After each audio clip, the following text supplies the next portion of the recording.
शिक्षा और स्वास्थ्य गमनागमन जो प्रोजेक्ट गुड़ा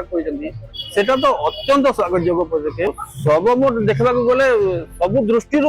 बेटर कम हो रेलवे गोटे जो एलिवेटेड कॉरिडोर हम ट्रेन जीव ट्रैफिक कंजेशन कम एकदम स्वागत योग्य प्रोजेक्ट नरेंद्र मोदी को धन्यवाद देवा कथा तत्संगे संगे आमर जो प्रेजेंट सांसद अच्छा लोकसभा एमपी से प्रचेषा बल सब कोटना कोटी जना पड़ी तेणुक स्वागत मान धन्यवाद देवाई अनुरोध कर बुर्ला हॉस्पिटल गोटे उन्नत मान हॉस्पिटल हम से भीमसार बुर्ला हॉस्पिटल के इंटरनेशनल वाइड